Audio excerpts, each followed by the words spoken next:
They attacked a human child. 10 minutes later, their warlord's head hung in the council chamber. The alarm on my wrist buzzed twice before I even looked down. 2 buzzes meant trouble in the market ring. I was halfway through a trade report when it happened, and I remember thinking, not again, because trouble in the market ring usually meant a cargo dispute or a drunk pilot picking a fight over docking fees.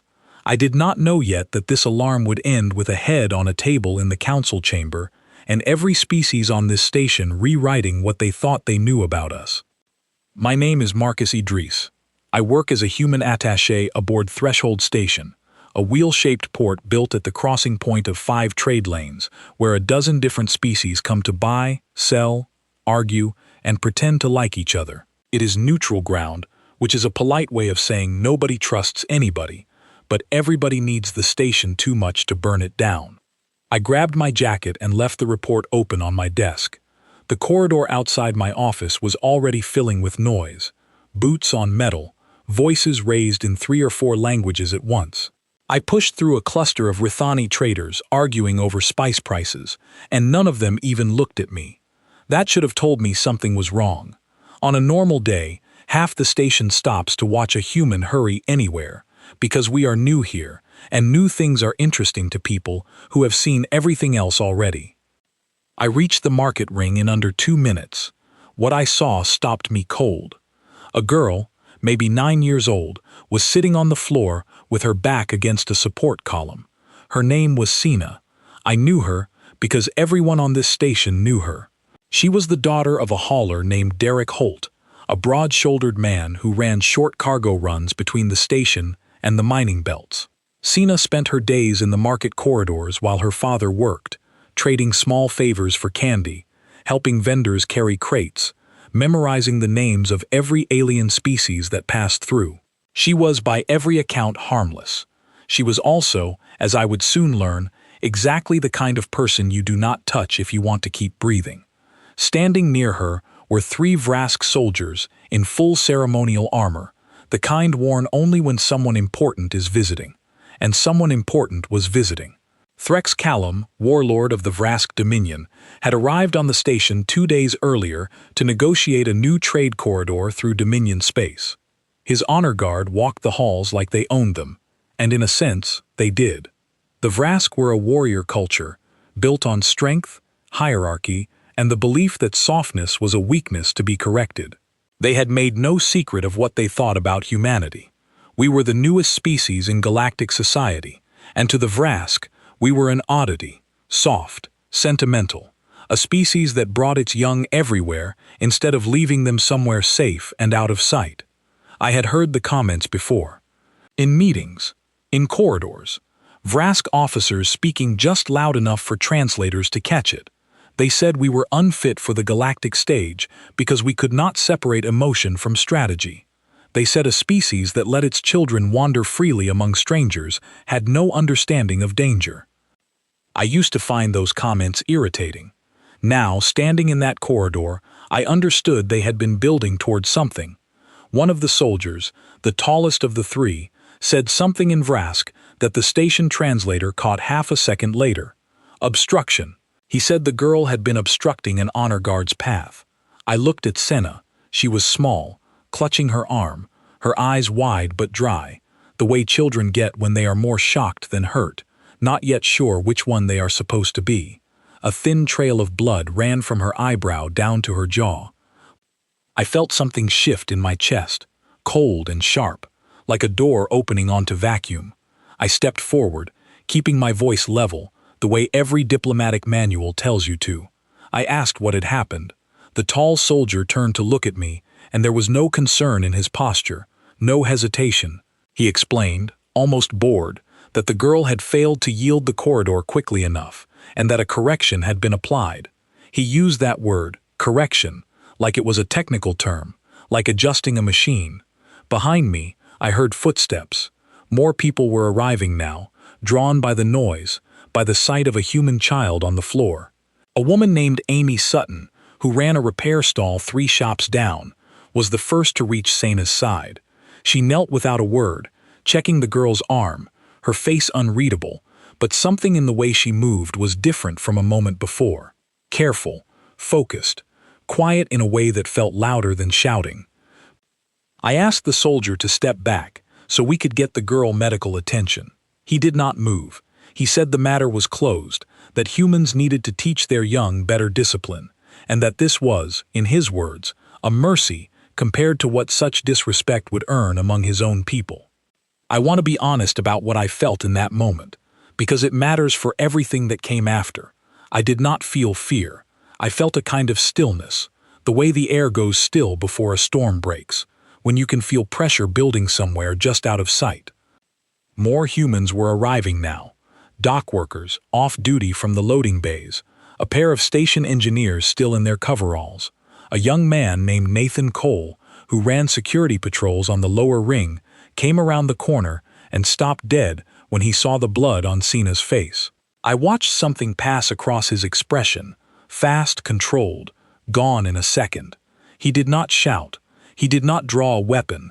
He simply reached for the comm unit on his shoulder and said 4 words into it, quiet enough that only those close by could hear. Perimeter alert, Corridor 9.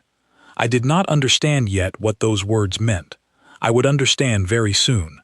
The Vrask soldiers, for their part, seemed almost amused by the growing crowd. Their culture respected strength, and to them, a gathering of unarmed civilians was not a threat, it was an audience. The tall one, the one who had struck Senna, straightened his posture, clearly enjoying the attention, clearly certain that no human on this station would dare do more than complain to a committee. He had no idea what he had just started. I looked at Sena again. She had stopped clutching her arm and was instead watching the crowd with something like confusion, as if she could sense the change in the air but did not yet understand it.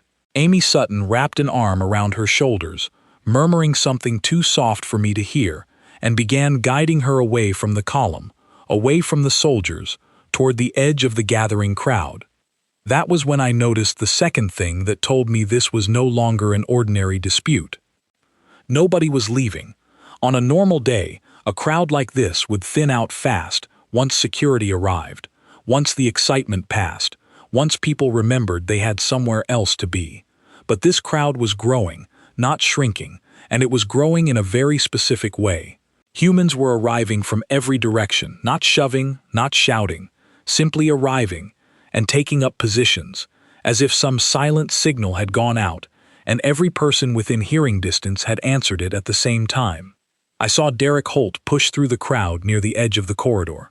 He was Cena's father, a big man broad through the shoulders from years of cargo work, and when he saw the blood on his daughter's face, I watched his expression change in a way that made the hair on my arms rise. It was not rage, not the loud, chest-beating kind of anger that shows itself in shouting. It was something colder, something that had already made a decision and was simply waiting for the moment to act on it. He knelt beside Senna for exactly 3 seconds, checked her injury with the practiced calm of someone who had handled cargo accidents before, said something quiet to Amy Sutton, and then stood back up and turned toward the Vrask soldiers. I have negotiated trade disputes for 6 years. I have watched species posture and threaten and back down more times than I can count. I know what real intention looks like versus performance, and what I saw in Derek Holt's face in that moment was not performance. The tall Vrask soldier finally seemed to notice that something had shifted. He glanced around at the crowd, and for the first time, I saw a flicker of something in his posture that had not been there before. Not fear exactly. Vrask do not fear easily, but awareness, the kind of awareness a predator gets when it realizes the ground beneath it has changed shape. He said something dismissive, waving a hand toward the crowd, telling them to disperse, that this was Dominion business and did not concern them. Nobody moved. I looked at the faces around me, one by one, in the seconds before everything changed. Amy Sutton, still holding Senna, her jaw set. Nathan Cole, comm unit lowered now, his eyes fixed on the soldiers with an expression I can only describe as patient. Derek Holt, standing perfectly still, hands loose at his sides, which somehow felt more dangerous than if they had been clenched into fists. A dozen others, dock workers and traders and off-duty crew, all wearing that same stillness, that same quiet readiness. I realized, in that moment, that I was watching something I did not fully understand yet, something that had nothing to do with training, or weapons, or numbers. It was as if a switch had been thrown somewhere deep in every human present, and the switch had only one setting. The tall Vrask soldier took a step toward the crowd, clearly intending to force them back through sheer presence, the way he had likely done to lesser species 100 times before. His two companions moved with him, falling into a loose formation, confident, unhurried. I opened my mouth to say something, some diplomatic phrase, some plea for calm, some attempt to pull this back from whatever edge it was approaching. I never got the chance. Derek Holt moved first, and he did not move like a man about to argue. He moved like a man who had already finished deciding, back when he was still 3 steps away, exactly what needed to happen next. And the moment he moved, the entire crowd moved with him, not as a mob, not as a riot, but as something far more unsettling, something coordinated, something that felt, in that first instant, less like an eruption of anger and more like a machine finally being switched on. I would spend the rest of my life trying to describe what happened in the 10 minutes that followed. I am still not sure I have the right words for it, but I remember, with perfect clarity, the exact moment the tall Vrask soldier realized his mistake, because it was written across his face just before the crowd closed around him, and it was the last calm expression I ever saw him wear. Behind me, station alarms began to sound, red light washing over the corridor walls. Somewhere above, on the observation platforms that ringed the market level, I caught a glimpse of other species gathering at the railings, drawn by the noise, about to become witnesses to something none of them would ever forget. I did not know it yet, but the countdown had already begun. I have replayed those 10 minutes in my mind more times than I can count, and each time I try to slow it down, to break it into pieces I can explain to people who were not there. It never quite works. What happened did not unfold like a fight. It unfolded like weather, sudden and total, the kind of thing you do not see coming until it has already arrived. The moment Derek Holt moved, the crowd around him did not scatter or hesitate. They folded inward, smooth and fast, closing the space between themselves and the 3 Vrask soldiers before the soldiers had time to reset their stance. I want to be clear about something, because it matters for understanding what came next. These were not soldiers. These were not trained fighters. Amy Sutton repaired cargo lifts for a living. Nathan Cole walked quiet patrols and rarely had to do more than settle noise complaints. Derek Holt hauled ore and machine parts between the station and the belt. None of them had any business standing against 3 armored Vrask warriors bred and trained for combat since childhood. And yet, in that first collision, it was the Vrask who staggered back. I do not think it was strength. Vrask are stronger than humans, pound for pound, and everyone on this station knew it. What I saw instead was speed of decision. The Vrask soldiers had walked into that corridor expecting posturing, expecting shouting, expecting the kind of theater that plays out 100 times a day on a station like this, where tempers flare and then cool once someone official shows up. They had not expected the crowd to already be finished deciding before the first hand was raised. The tall soldier, the one who had struck Senna, tried to fall back into a defensive stance, but the press of bodies around him gave him no room to use his training properly. Combat discipline depends on space, on angles, on the ability to read an opponent's movement and respond. What he found instead was a wall of humans moving together, without hesitation, without the pause that comes from fear or uncertainty. I do not know how to explain it, except to say that fear requires a moment of doubt, and in that corridor, I did not see a single human face carrying any doubt at all.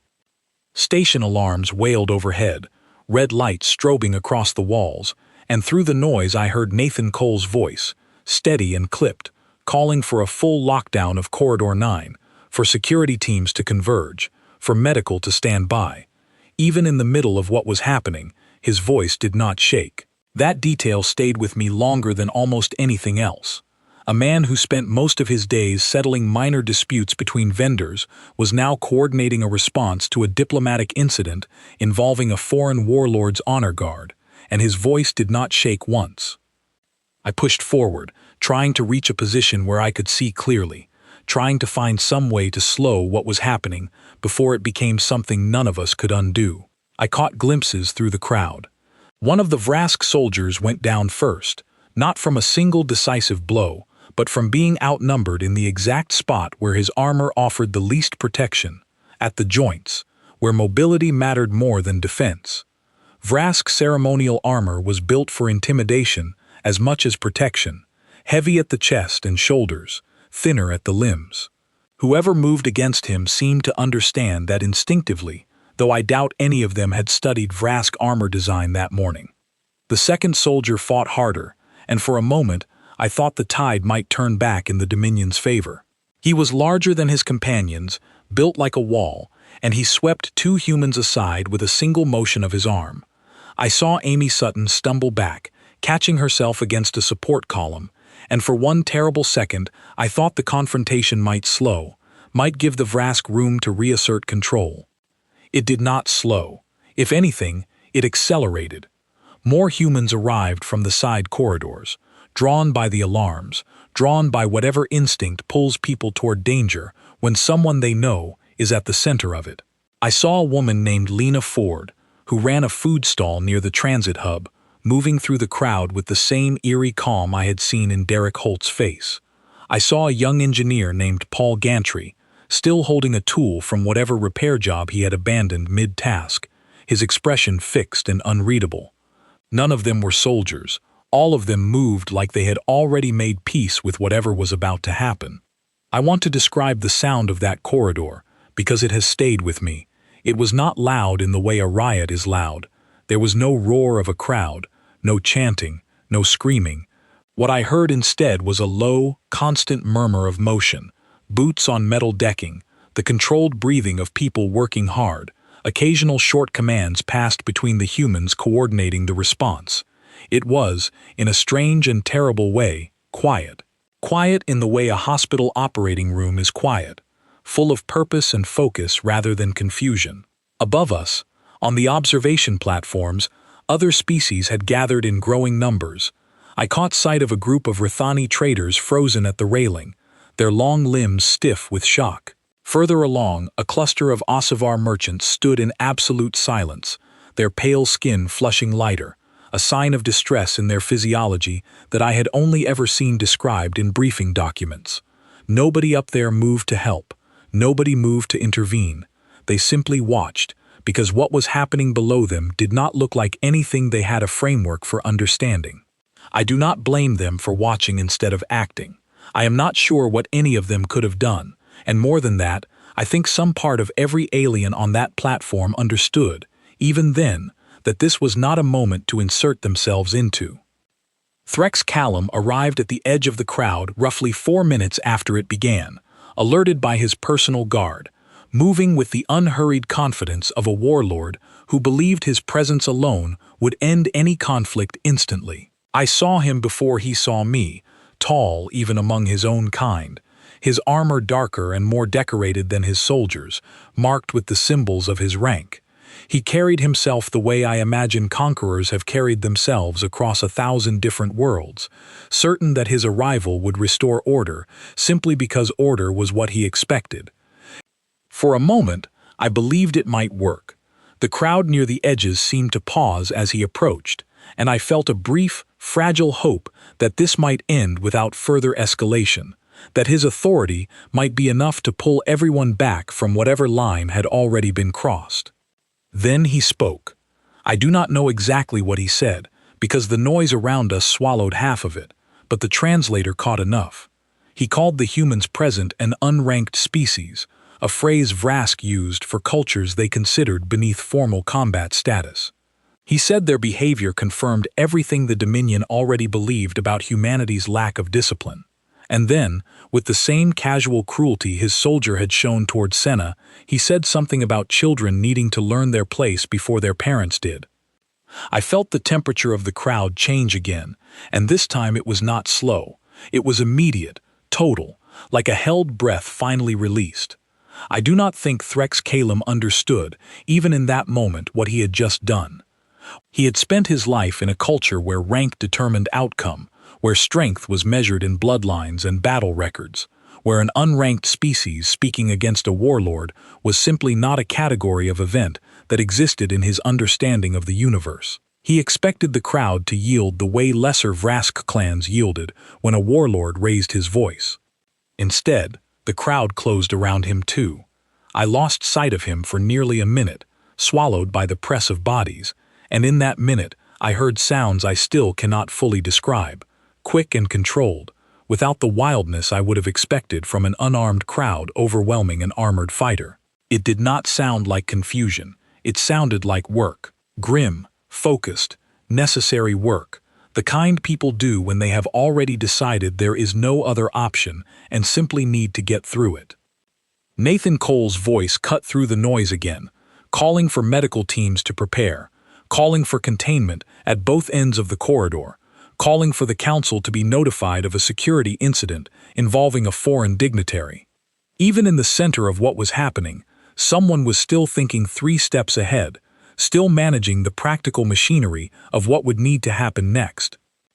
I found Sina again near the edge of the crowd, still held close by Amy Sutton, her face pale but calm, watching everything with the wide, uncomprehending eyes of a child who understood that something enormous was happening around her, without fully grasping what it meant.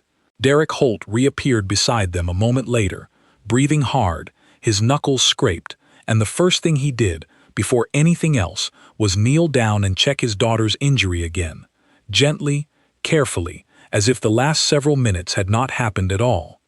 That contrast struck me harder than anything else that day. The same hands that had just been part of ending a Vrask warlord's honor guard were seconds later tender enough to check a child's bruised arm without causing her the slightest additional pain.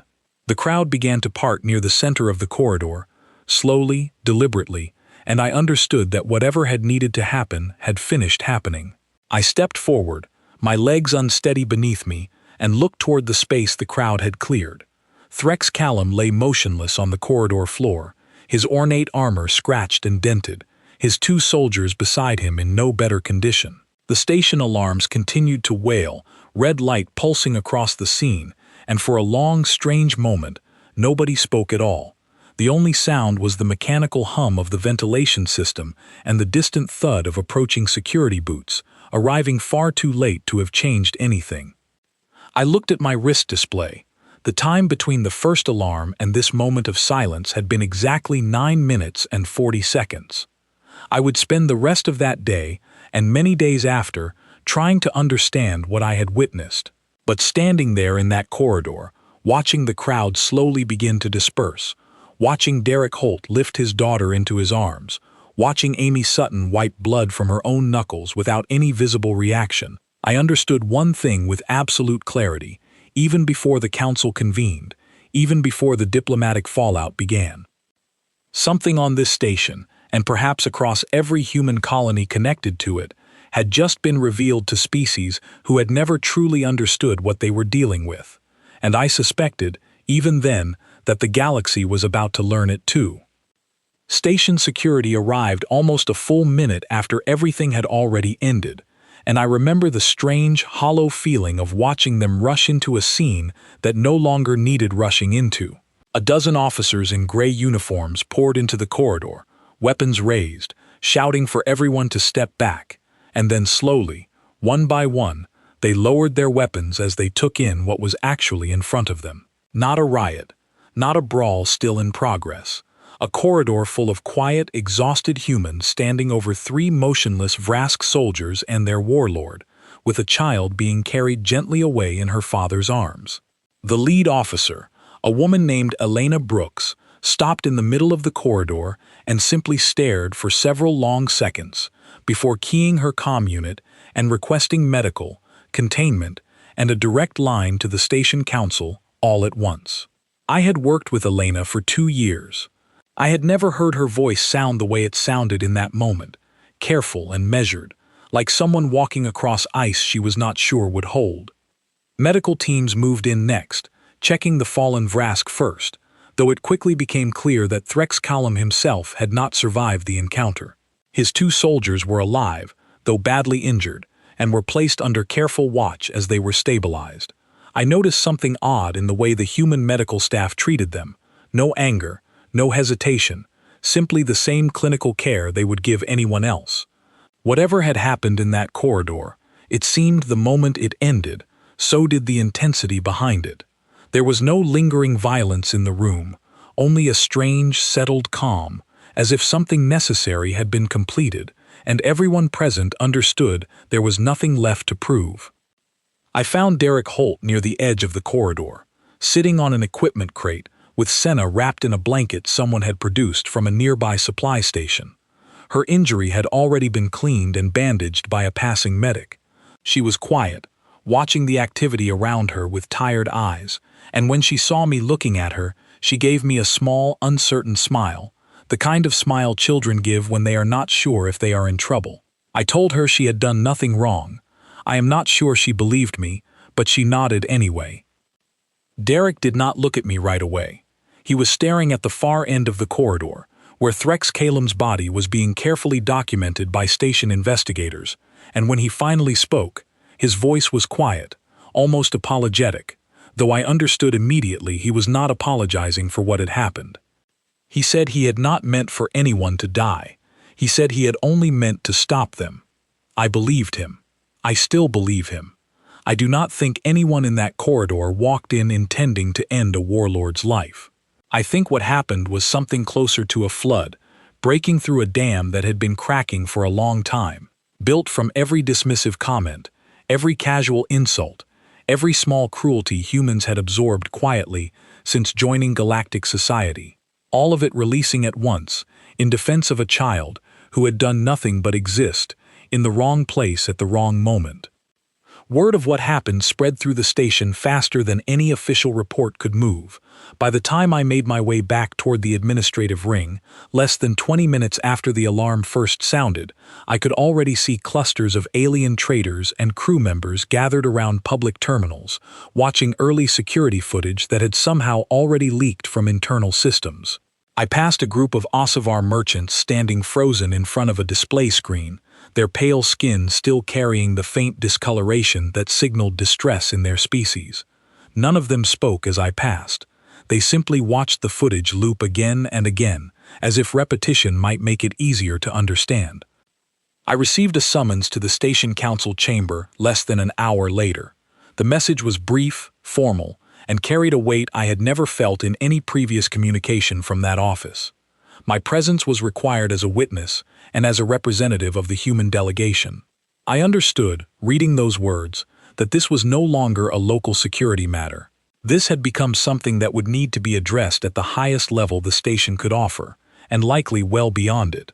Before I left for the chamber, I stopped by the station's small medical bay, where the 2 surviving Vrask soldiers were being kept under observation. I do not know exactly what I expected to find there. Perhaps anger, perhaps a desire for retaliation, but what I found instead was silence. Both soldiers lay still, their eyes open, staring at the ceiling with an expression I had never before seen on a Vrask face.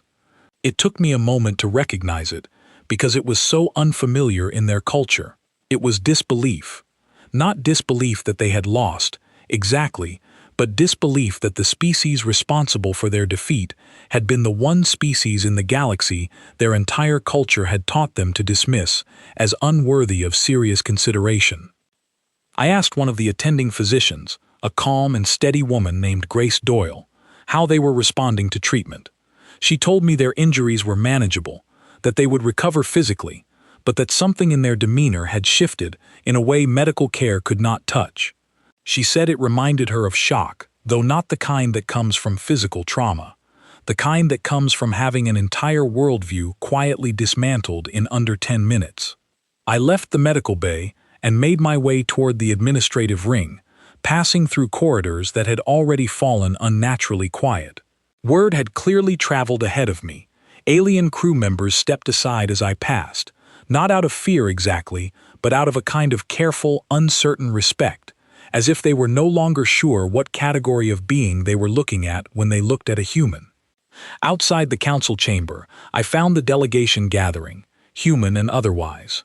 Derek Holt stood near the entrance, no longer carrying Cena, who had been left in the care of station medical staff, along with Amy Sutton, who had insisted on staying with her. He looked exhausted, the adrenaline long since drained from his body, replaced by the heavy, uncertain weight of realizing exactly what his actions had triggered. Nathan Cole stood beside him, still in his security uniform, his expression calm but distant, the look of a man running through every possible consequence of the last hour in his mind. Lena Ford and Paul Gantry were there as well, along with several others who had been part of the crowd, standing together in a loose group near the chamber doors, none of them speaking much, all of them waiting.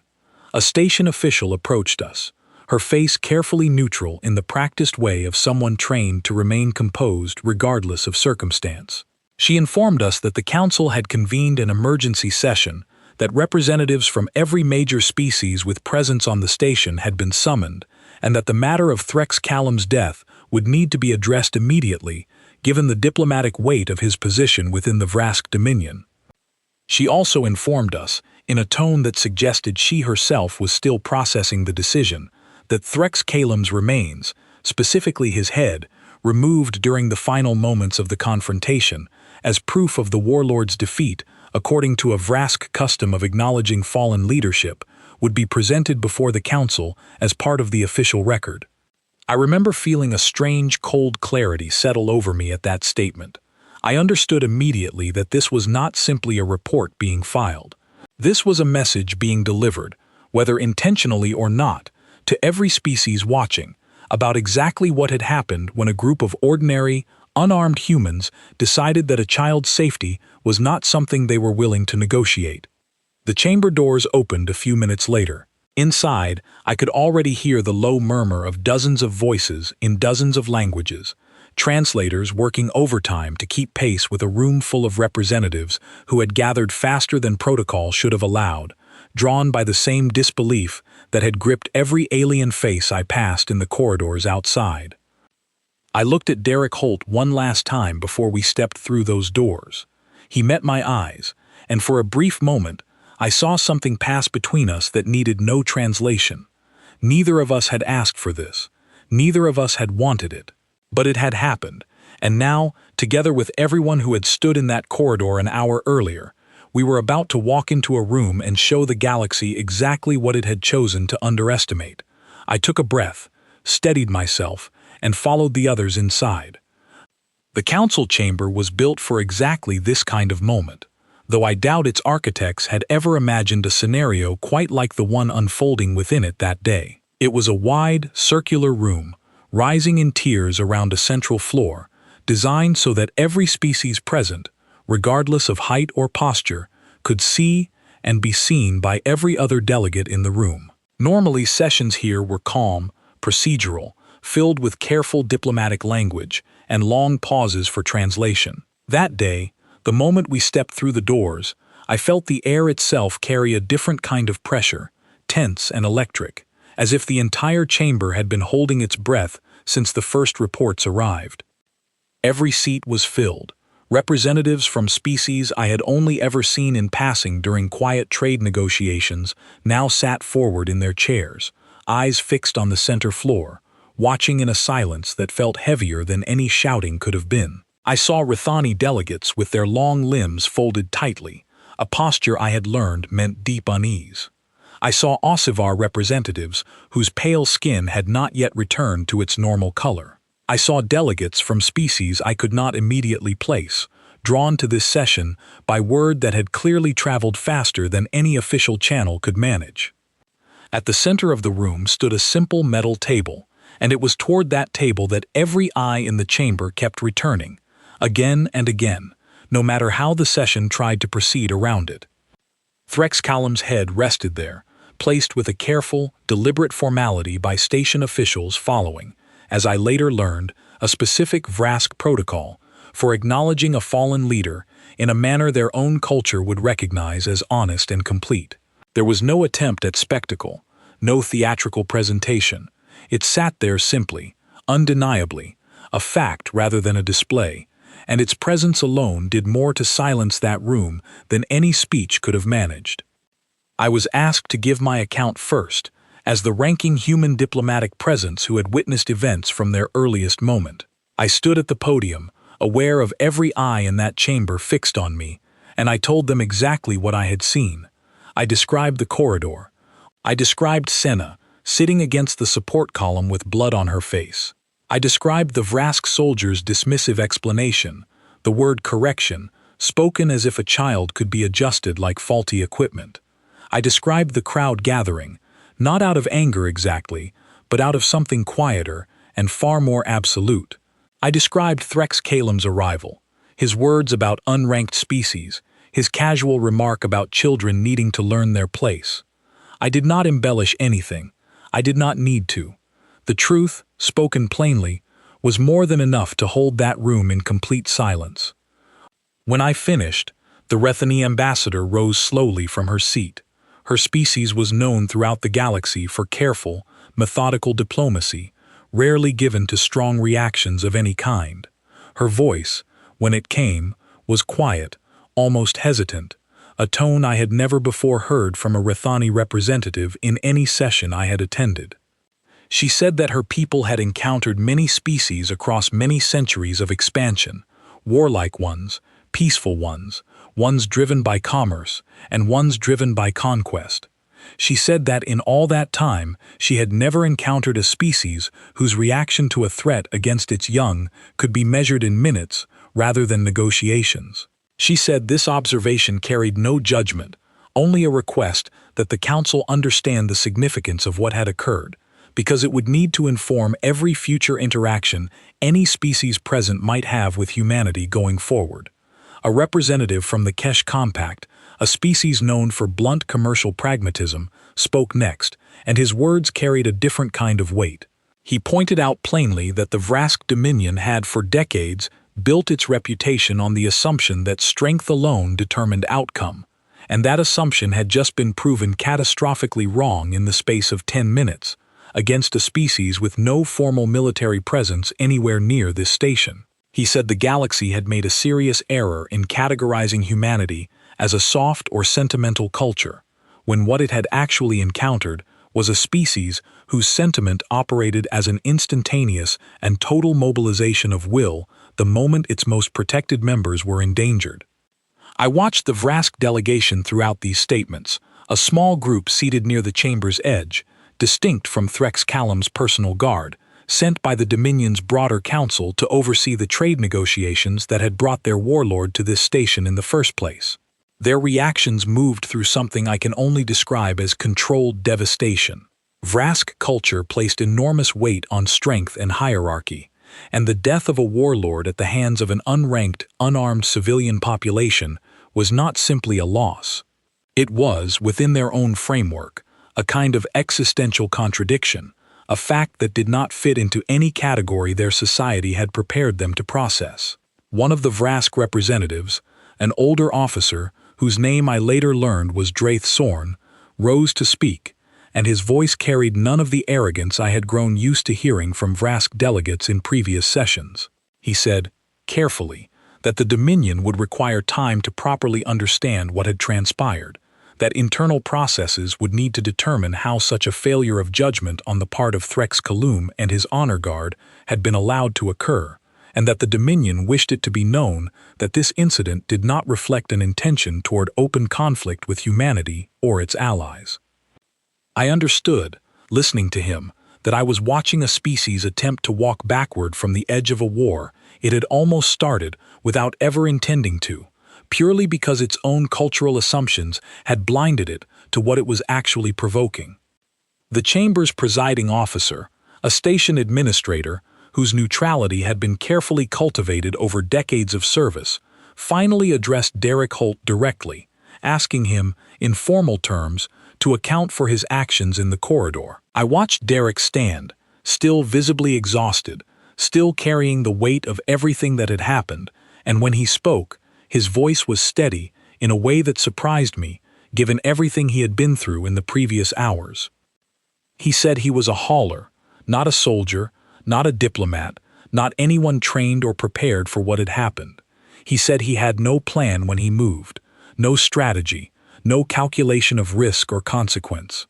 He said the only thing he had understood, in the moment he saw his daughter's blood, was that nothing else in the universe mattered until she was safe, and that every human who had joined him in that corridor had understood exactly the same thing, without needing to be asked or convinced.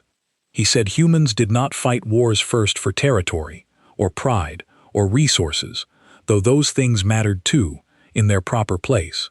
He said the one thing that could not be negotiated, reasoned with, or delayed for diplomatic convenience was the safety of a child, and that any species hoping to build a lasting relationship with humanity would need to understand that fact completely, because it was not a policy or a strategy. It was simply what humans were. The chamber remained silent for a long moment after he finished speaking. I looked around at the gathered representatives, species from a dozen different worlds, each processing what they had just heard through the lens of their own history, their own assumptions, their own understanding of what a civilization's priorities were supposed to look like. I saw, in many of their faces, something that had not been there when the session began. Not fear exactly, though there was some of that too, in certain quarters. What I saw more often was a kind of careful, sober recalculation, the visible process of an entire species revising a judgment it had held with total confidence only hours earlier. The presiding officer eventually called for a formal recess, citing the need for each delegation to consult privately before further proceedings could continue. As the chamber began to empty, I found myself standing near the entrance beside Draith Sorn, the Vrask officer who had spoken so carefully only minutes before. He looked at me for a long moment, his expression unreadable in the way Vrask expressions often were to human observers, and then he said something I have carried with me ever since. He said his people had spent generations building their reputation on the belief that strength alone determined a species' place in the galaxy. He said today, for the first time in his long career, he understood that strength and willingness were not the same thing, and that his people had confused the two for far too long. I did not know how to respond to that. I am not sure any response would have been adequate. I simply nodded and watched him walk away, back toward whatever difficult conversations awaited his delegation in the hours and days to come. Outside the chamber, the corridors of Threshold Station had fallen into a strange, watchful quiet, every species present now recalculating, in their own way, exactly what kind of neighbor they had welcomed into galactic society, and exactly how careful they would need to be, going forward, never to test that neighbor's patience again. 3 weeks passed before the station settled into anything resembling its old rhythm, and even then, I noticed the change had not fully faded. It had simply gone quiet, the way a loud sound leaves a ringing in your ears long after it stops. The Vrask Dominion withdrew its trade delegation within days of the incident, issuing a formal statement that acknowledged Threx Callum's death as the result of what they called a severe miscalculation in judgment on the part of the Warlord and his personal guard. I read that statement more times than I care to admit, searching for anger, for threat, for any sign that this withdrawal was a prelude to retaliation. I found none. What I found instead was something closer to institutional shock, a culture attempting to process an event that did not fit anywhere within its existing framework for understanding conflict, strength, or defeat. I later learned, through channels that trickled slowly back to the station over the following weeks, that the Dominion had entered a period of significant internal upheaval. Threx Callum's death, at the hands of unranked civilians from an unarmed species, had triggered a crisis of leadership within the Vrask hierarchy. Rival clans, who had previously deferred to his authority out of respect for his battlefield record, began quietly questioning the entire system of rank and strength the Dominion had built itself upon. If an unranked species could end a warlord's life in under 10 minutes without weapons or training, what exactly did rank measure anymore? I do not know how that question resolved itself within Vrask society, and I suspect it will take them a long time to find an answer they find comfortable. News of the incident spread far beyond Threshold Station, traveling along trade routes and diplomatic channels until it reached every major hub in known space. I heard, secondhand, that it had become something of a cautionary tale among species who had previously dismissed humanity as harmless or unimportant. I also heard, with a mixture of amusement and unease, that it had become something closer to legend in certain circles, retold and exaggerated with each new telling, until the 10 minutes in that corridor had grown, in some versions, into an event of nearly mythical proportions. I made a point of correcting the exaggerations whenever I encountered them, though I understood, even as I did so, that the truth was already strange enough without embellishment. A warlord and his honor guard, defeated by unarmed civilians defending a child, in less time than it takes to eat a meal. No exaggeration was necessary. The plain facts carried more than enough weight on their own. Sena recovered fully within days, her injury healing quickly with the kind of resilience children often show that leaves adults quietly amazed. I visited her and her father several times over those following weeks, partly out of genuine concern for her well-being, and partly, I admit, because something about sitting in their small quarters, watching her draw pictures or ask Derek questions about cargo routes, helped ground me after everything that had happened. She did not fully understand what her afternoon in that corridor had triggered, and in many ways I found myself grateful for that. She knew that something bad had happened to her, and that a lot of people had come to help her, and that things had been strange and busy afterward, filled with visits from officials and questions she did not always understand. But she did not carry the weight of knowing that her small, ordinary day had reshaped how an entire species understood humanity's place among the stars. I hoped, watching her sketch a lopsided drawing of a cargo ship at her father's kitchen table, that she never would have to carry that weight, not fully, not in the way the rest of us now did. Derek Holt struggled more visibly with what had happened. I sat with him one evening, several weeks after the incident, in a quiet corner of the station's main concourse, and he told me he had not slept properly since that day. He said he kept replaying the moment he first saw his daughter's blood, and the moment right after it, when something in him had simply stopped weighing consequences at all. He said he was not proud of what had happened, exactly, but he was not ashamed of it either. He said he understood, now more than ever, that some instincts do not ask permission before they act, and that he did not think he could have stopped himself even if some part of him had wanted to. I told him I understood, though I am not sure I fully did, not in the way he did, not having been a parent myself. But I understood enough to know that what happened in that corridor had not come from calculation or plan. It had come from something older than strategy, something written into every human present, that day long before any of them had chosen to be there. Amy Sutton returned to her work repairing cargo lifts within a week, though station gossip noted she had become quieter, more withdrawn, carrying herself with a kind of careful stillness that had not been there before. Nathan Cole was reassigned, at his own request, to a quieter post on the station's residential ring, where his duties involved considerably less excitement than settling vendor disputes had somehow led to. I did not ask him why he wanted the transfer. I think I already understood. The council convened several more times over those following weeks, working through the diplomatic aftershocks of what had happened, drafting new protocols for how visiting dignitaries from all species would be expected to conduct themselves around civilian populations, human or otherwise.